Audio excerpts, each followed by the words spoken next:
All right. Hey, Lori, how's it going today? It's good, Chad. How are you doing? Hi, everyone. I'm good. I'm excited to talk about the Apple event, and that's really kind of for everybody. That's what we're going to focus on today. Conversation, no idea where it's going to go, but we want to talk about what everybody's talking about, which is Apple's kind of AI announcements, and just kind of make the connections to what it could potentially mean and how it's going to show up in use. So just if you're just tuning in, that's kind of what's on tap for today. And I know a lot of people have been talking about it, so I was kind of surprised. If I'm really honest, I'm kind of surprised the announcement wasn't larger. Oh, Like, interesting. Well, and just to set the context, right? WWDC, Worldwide Developer Conference at Apple, is right where we get to hear yeah, always about what is going to be coming up in the next year of technology. It's been for 15 years, the preeminent conference for technologists to has kind it of, been that long? I believe so. Oof, Yeah, oof. the age Chad, not me, just Chad. Yeah, just me. Woo, man. Something like that. It's been a while.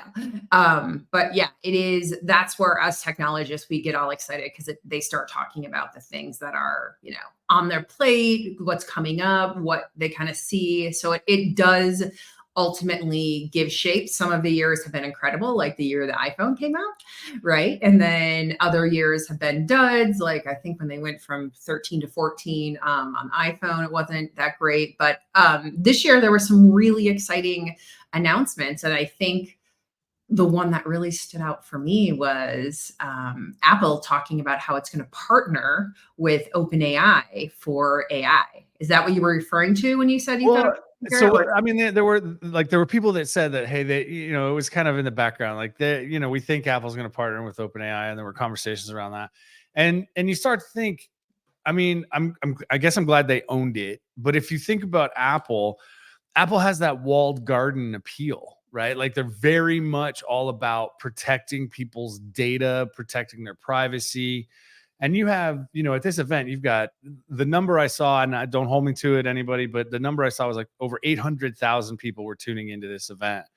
And, and I don't know, I guess maybe because I had higher expectations, it was more what they didn't say that surprised me, because with that partnership with OpenAI, there was some part where they were like, "Hey, yeah, some things will happen on device and others will have to go to the cloud for processing," but it go? wasn't real clear like what's going to Apple's black box, what's going to OpenAI, and what does that mean for the data? And then that brings in the whole thing around trust. Do you trust, because Apple, to like, the killer app would be that personal assistant that has access to all of your stuff and can really start to help you make sense of the insanity that many people feel is their lives. So, but then you have, do you want OpenAI to have access to that?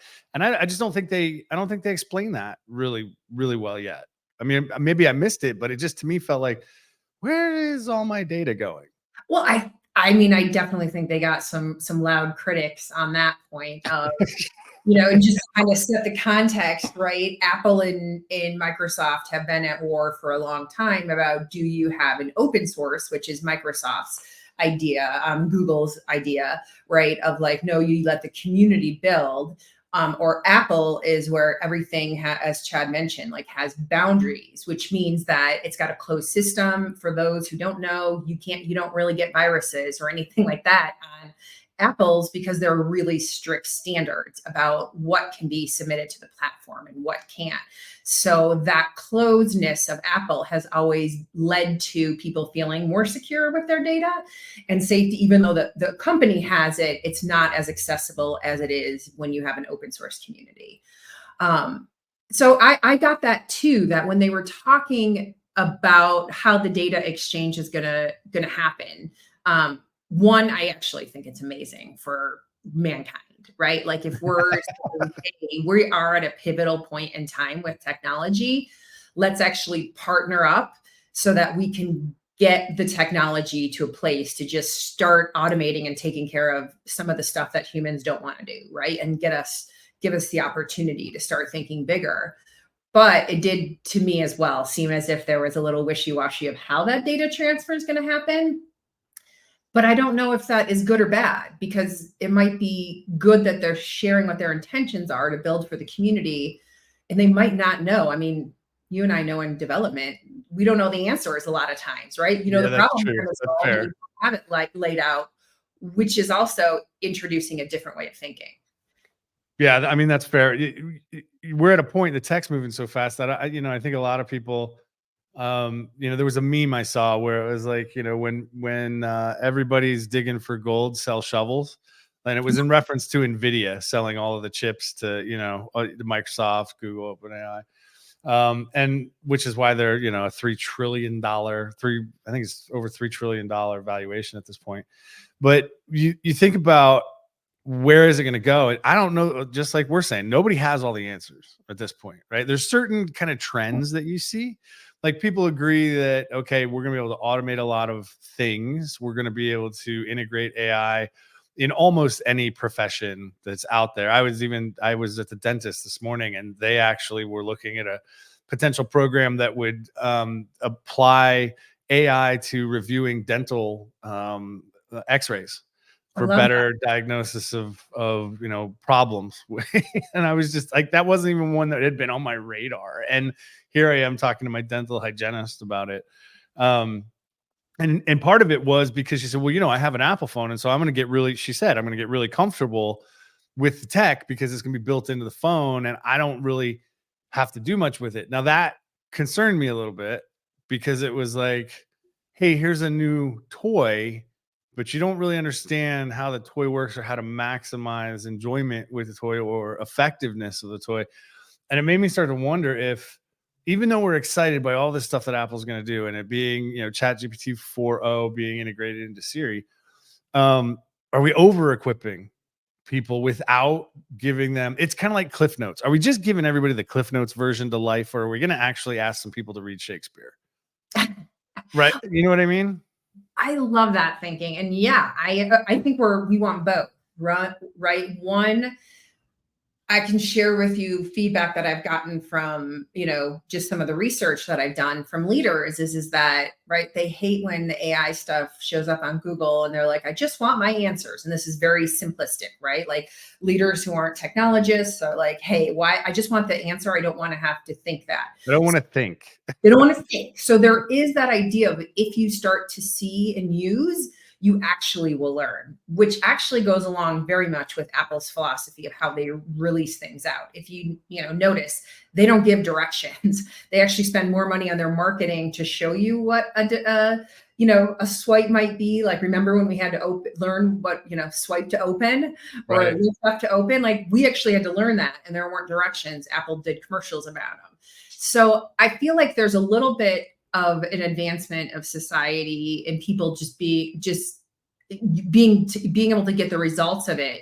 But there is this other part where there's a call for leaders to read Shakespeare, to use your example of where I write. If some people understand, and here's what's great, is you don't have to understand how the technology works anymore. That's what's beautiful about AI, is it's not the actual nuts and bolts like it used to be.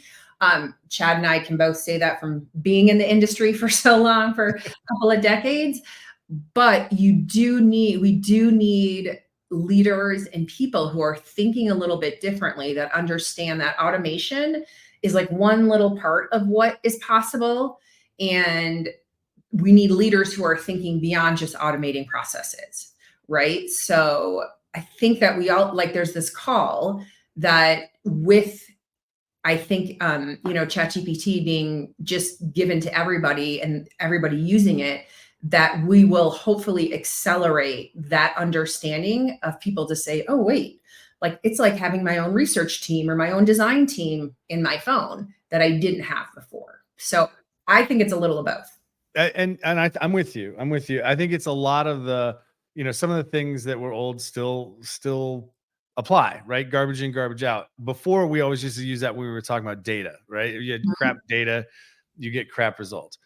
I honestly think we're going to get to a point where it's going to be more about the quality of your thought process, the quality of your ability to think, rationalize, be creative, be empathetic, the caliber of, I'd have to look up the word to make sure I'm using it right, but the caliber of your character, the caliber of your presentation of self, the way you engage. I think that's going to become extremely important. But what worries me is those individuals that are like, well, I don't want to have to think. So get into practical application for a leader, right? What's the one thing we hear all the time? I don't have enough time. I don't have enough time to do that. I don't have enough time to do this. And one of the things that I saw that they're doing with the Apple stuff is that reprioritization, resurface important messages or important things that come through your data set, your phone, your email, whatever it is. Your inbox and stuff. Is that what you're talking about? Yeah, like that. For you, I love that. I'm looking through just to give a shout out and kudos. I am currently looking at is it Michael Spencer's? I believe it's Michael Spencer's Substack, which is AI Supremacy. I'll put it in the show notes for anybody, but it's a great summary of everything that went on. I watched it. Somehow he found pictures of somebody next to Sam Altman doing selfies and stuff. But I mean, it's a cool scroll. But there was one thing in here where he talked about, he captured it nicely that it's going to be able to resurface important topics. And it made me start thinking, like, I spent a lot of time with leaders helping them understand how to identify what is important, what's urgent, what's not important, what's not urgent. I have a tendency to default to the Eisenhower Matrix, 4 quadrants. As I look at things, the Eisenhower Matrix, it shows up in Covey's work a lot. So it's like, axis is urgent, a degree of urgency and degree of importance. So your y-axis is like importance and your x-axis is urgency. Quadrant 1 is things that are urgent, time sensitive, and also important. And then you have things that are urgent but not important. That's quadrant 2.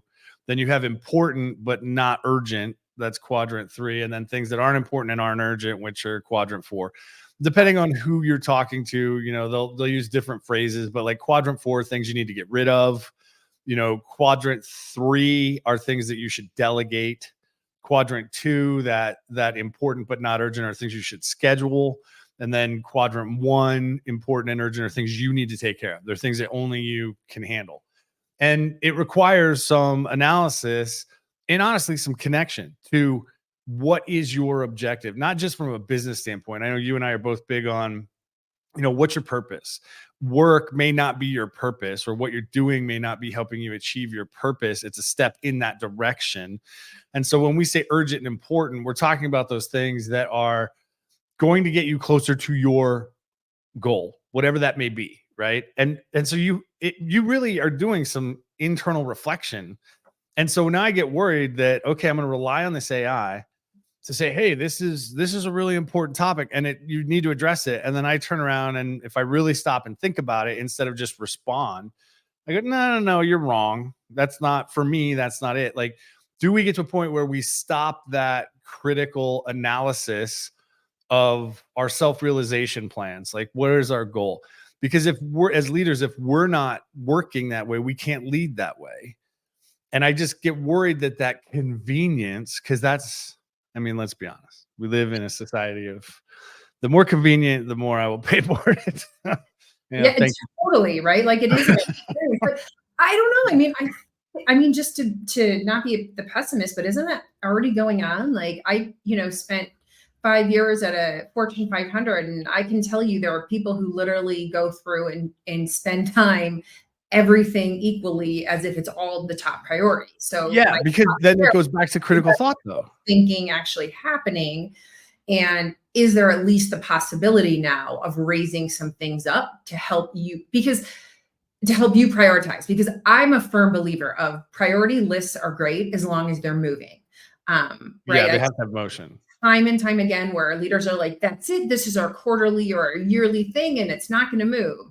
Only you discover, like, I'll give an example. I was doing a Salesforce implementation, an upgrade, and we had to look at data sets. And this was probably a 2 or 3 year project. And what was listed as the priority was like, great, we're all on that. Well, 3 months in, we discovered that the data was a mess, right? So we just had to go back and parse through it. And that's really tough, deep, critical thinking work. Right. But when we went back, right, to the priority list, that wouldn't change. And that the question from leaders was, well, so is it on track, for this quarter or not? And I'm like, and often what I found is that it was like, well, if you want us to just get something out, yes, it's on track. We can do that, but the data is going to be wrong, but it's not going to be done right. So you're not going to get the value out of it. And that question was really, really hard for a leadership team to be able to make the decision of like, okay, we're going to change that priority list to say this quarter is now update on data, like a clear, picture, because that understanding of the technology and what that took wasn't there by sales and marketing and accounting and operations, right? So to bring it back to the email thing, I think that the helping of priorities might be a time saver, because it might give you the freedom to be like, I didn't respond to something that was not urgent. And that's okay if that sits and it's not a 24-hour response, because it's honestly, I mean, it shouldn't have even been an email. It should have been a quick Slack message of, what do you think of this? And that's it. Like that's where I see the possibility of, if it can help you prioritize, and then you're committed to that critical thinking, it could actually open up a lot of possibilities for leaders to free up. I can see where you're going. Here's my concern. You and I are both old enough, not that I'm throwing either one of us under the bus, but you and I are both old enough to remember back in the day when, if I were to ask you, hey, what is so-and-so's phone number? You could rattle it off. And what's so-and-so's phone number? And you knew it, right? Nobody knows anybody's phone numbers anymore today, because we rely on the tech to be our memory. So that's one thing. So let's go a step further. I can remember doing sales calls where I had, real maps that I was looking at, figuring out how I was going to get across LA, or how I was going to get through, Oklahoma City, or whatever it was. And today I can barely tell you how to get out of my neighborhood unless the GPS is on, right? So we go past the red barn, past the second cell tower. Yeah, out here, that's definitely what it is. Go past the rotted out trailer. Anyway, but you get to a point where you start to rely on the tech so much that it removes. Now, some would say it removes the need to think about that. Others would say it frees up the cycles to think about other things. I just worry that we get to a point, because I've seen it with some of the teams and leaders that we've trained and worked with. They start to give up.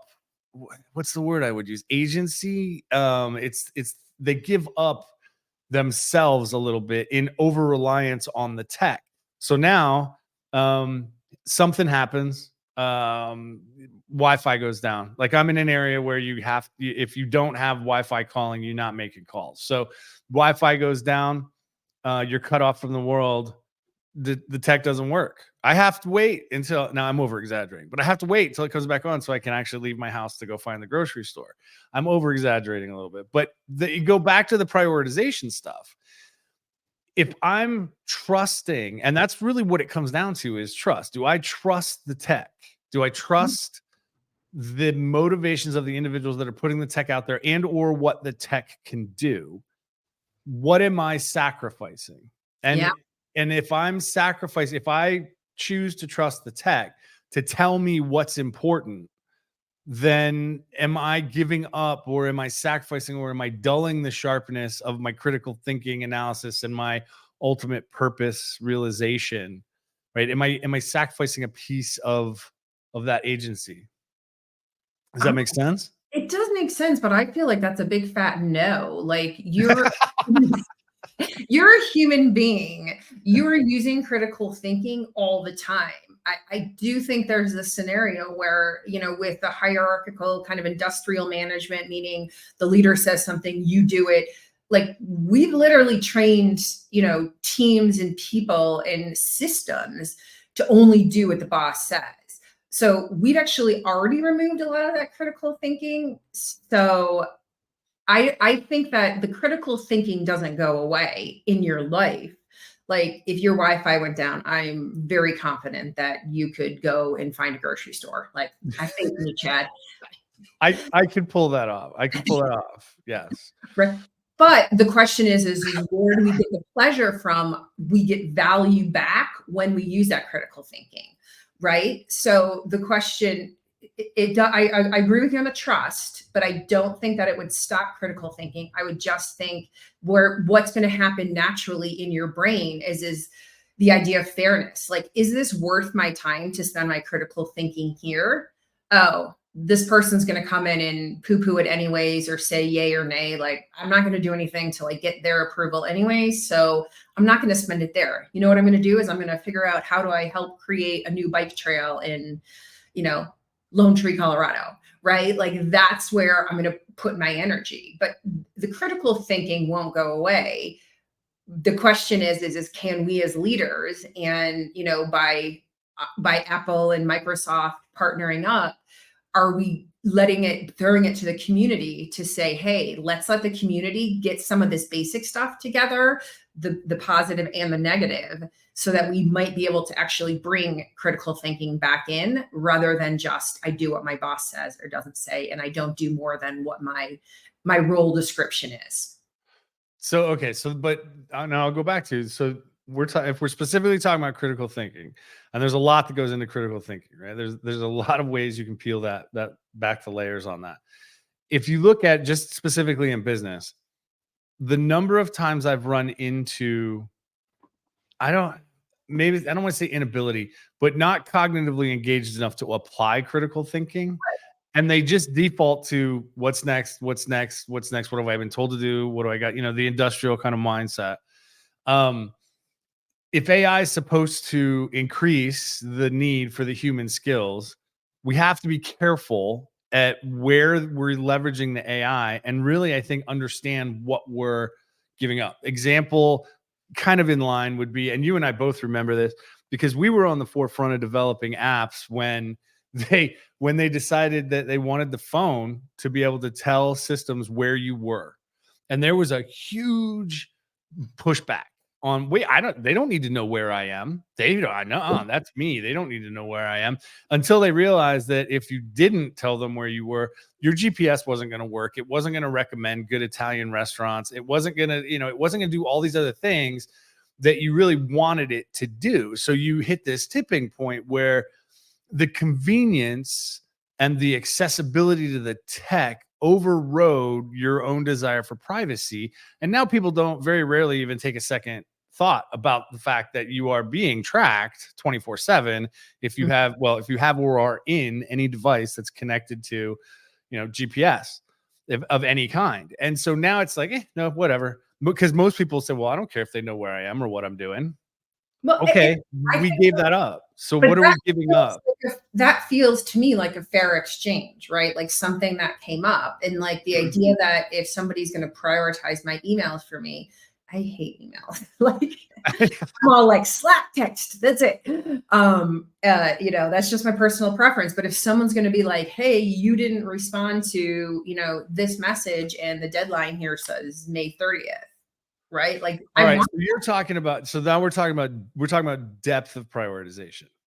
Depth prioritization. Depth of prioritization. So if that's all it's doing, if that's all it's going to do, hey, birthday coming up 3 days from now, anniversary coming up, reminder, you really need to be aware of this, or you haven't responded to this email, or you in a meeting, let's even keep going and say it's tapped into our meetings or transcripts and says you made this commitment and you haven't sent that email, or it's going to be more of that assistant, that true assistant piece, but it's not going to tell me, hey, this is more urgent and important for you.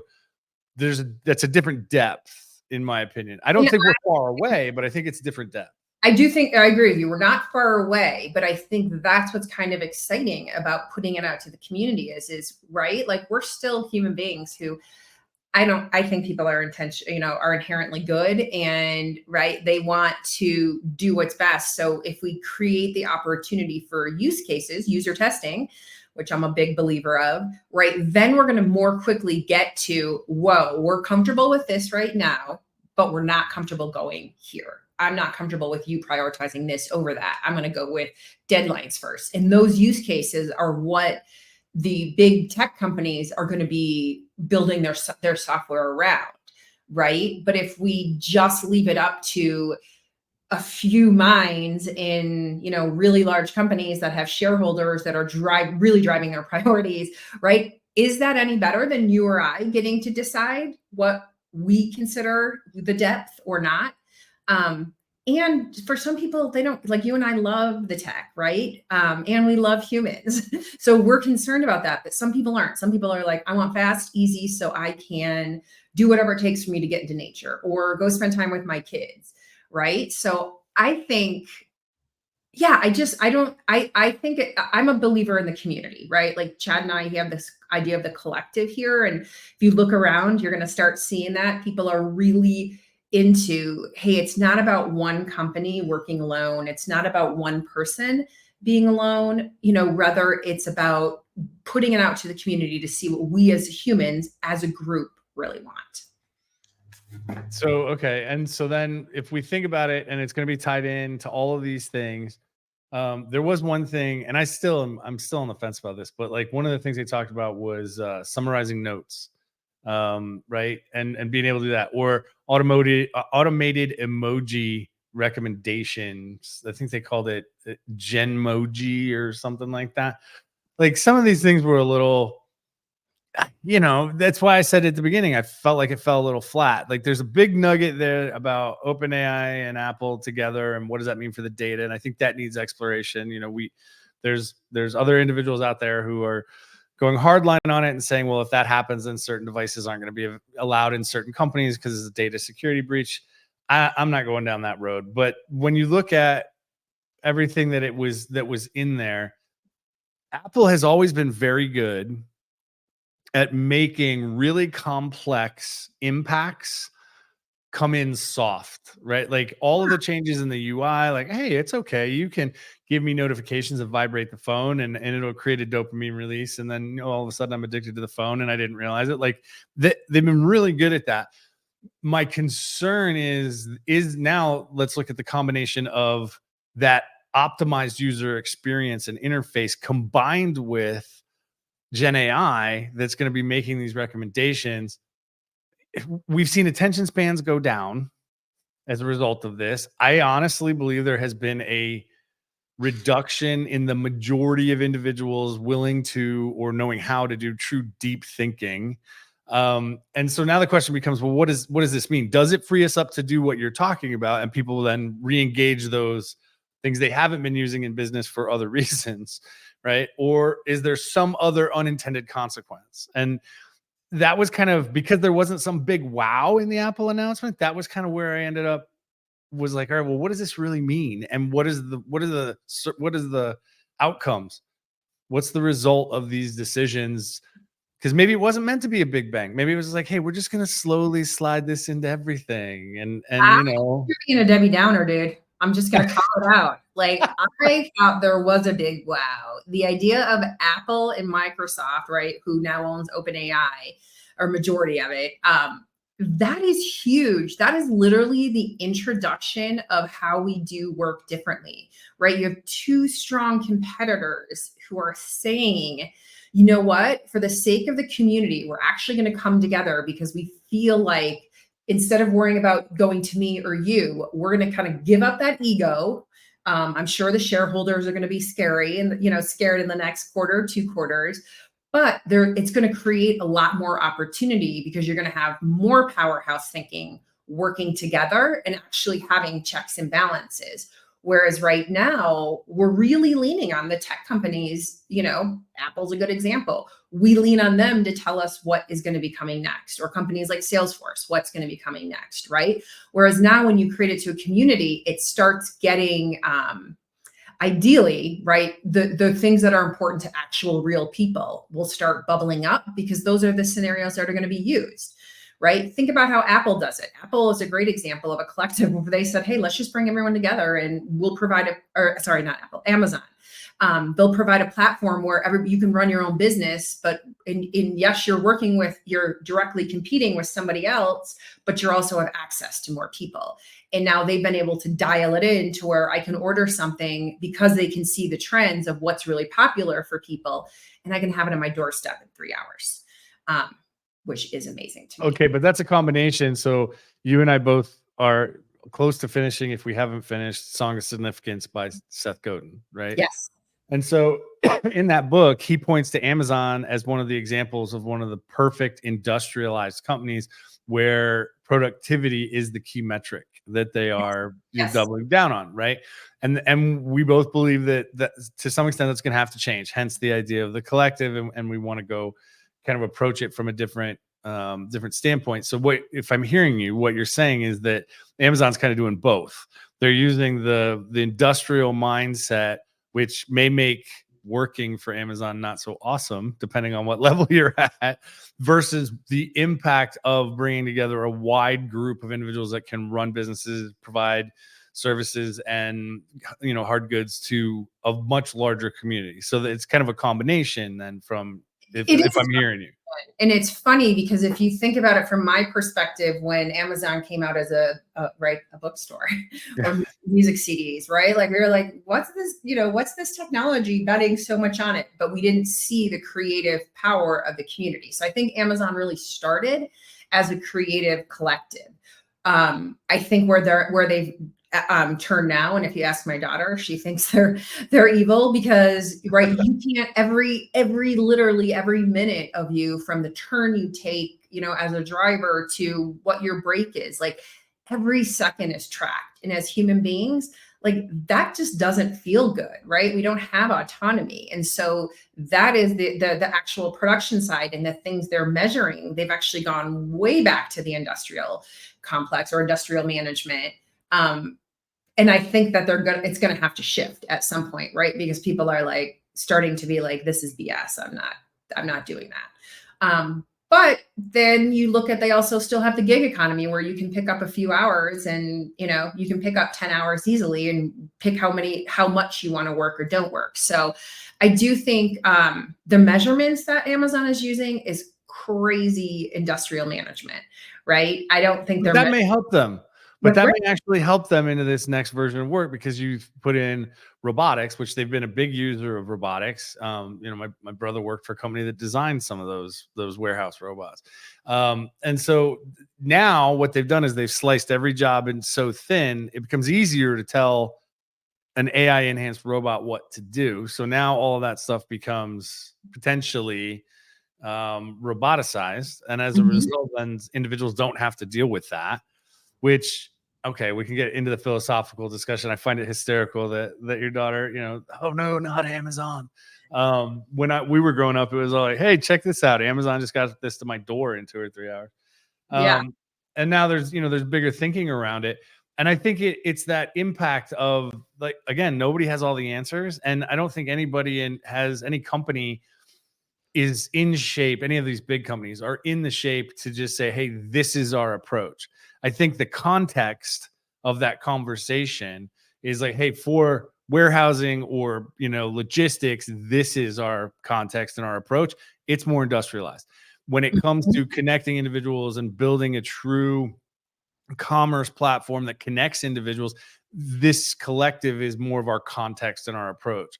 So you get into a situation, and maybe Apple's going to be doing the same thing, that their approach to what the future of work looks like will really depend on the context of the conversation or area you're looking at.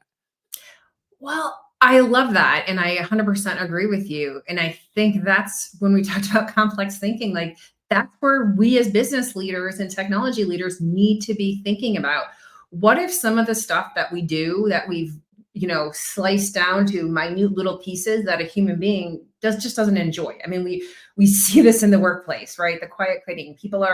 Some people are just miserable. It feels, the word soul sucking comes out a lot. Yeah. Right? Like, so what if we automate those? What the call then leaves is for leaders to be thinking about, well, gosh, if I did automate 50% of my employees' job, what else could I really use their bigger complex thinking for, and start creating bigger opportunities, bigger thinking, like, hey, we have a stronger purpose than just making money.